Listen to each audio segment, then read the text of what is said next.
The Book of Mark, Chapter 15. Immediately in the morning the chief priests with the elders, scribes, and the whole council held a consultation, bound Jesus, carried him away, and delivered him up to Pilate. Pilate asked him, "Are you the king of the Jews?" He answered, "So you say." The chief priests accused him of many things. Pilate again asked him, "Have you no answer? See how many things they testify against you." But Jesus made no further answer, so that Pilate marveled. Now at the feast he used to release to them one prisoner whomever they asked of him. There was one called Barabbas, bound with his fellow insurgents, men who in the insurrection had committed murder.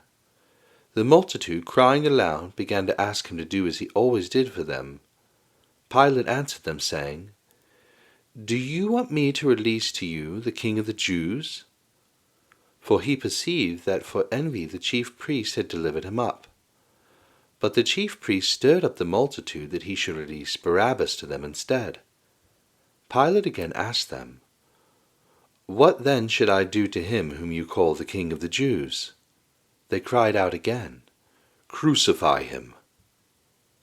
Pilate said to them, "Why? What evil has he done?" But they cried out exceedingly, "Crucify him." Pilate, wishing to please the multitude, released Barabbas to them, and handed over Jesus when he had flogged him to be crucified. The soldiers led him away within the court, which is the praetorium, and they called together the whole cohort. They clothed him with purple, and weaving a crown of thorns, they put it on him. They began to salute him, "Hail, King of the Jews!" They struck his head with a reed and spat on him, and bowing their knees did homage to him. When they had mocked him, they took the purple cloak off him, and put his own garments on him. They led him out to crucify him.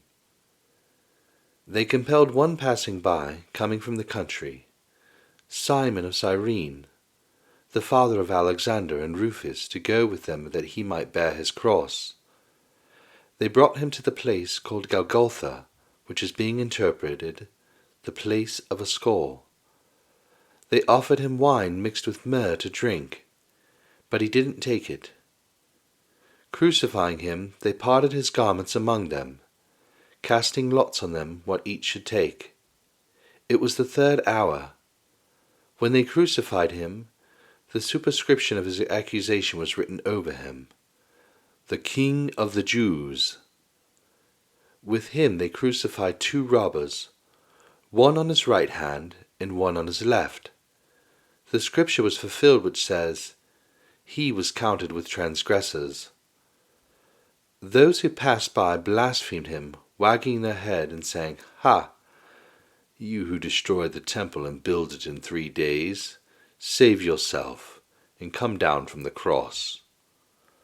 Likewise, also the chief priests, mocking among themselves with the scribes, said, "He saved others, he can't save himself.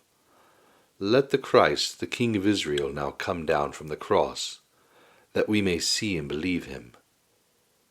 Those who were crucified with him also insulted him. When the 6th hour had come, there was darkness over the whole land until the 9th hour. At the 9th hour Jesus cried with a loud voice, saying, "Eli, Eli, lama sabachthani," which is being interpreted, my God, why have you forsaken me?" Some of those who stood by when they heard it said, "Behold, he is calling Elijah." One ran and filling a sponge full of vinegar, put it on a reed and gave it to him to drink, saying, "Let him be. Let's see whether Elijah comes to take him down." Jesus cried out with a loud voice and gave up the spirit. The veil of the temple was torn in two, from the top to the bottom. When the centurion who stopped by opposite him saw that he cried out like this, and breathed his last, he said, "Truly this man was the Son of God." There were also women watching from afar, among whom were both Mary Magdalene and Mary the mother of James the Less and of Joseph and Salmon, who when he was in Galilee followed him and served him, and many other women who came up with him to Jerusalem. When evening had now come, because it was the preparation day, that is, the day before the Sabbath, Joseph of Arimathea, a prominent council member who also himself was looking for God's kingdom, came.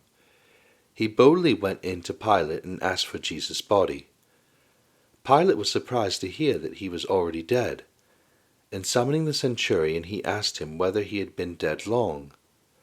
When he found out from the centurion, he granted the body to Joseph.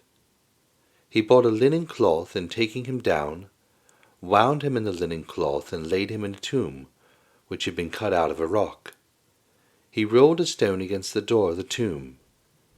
Mary Magdalene and Mary the mother of Joseph saw where he was laid,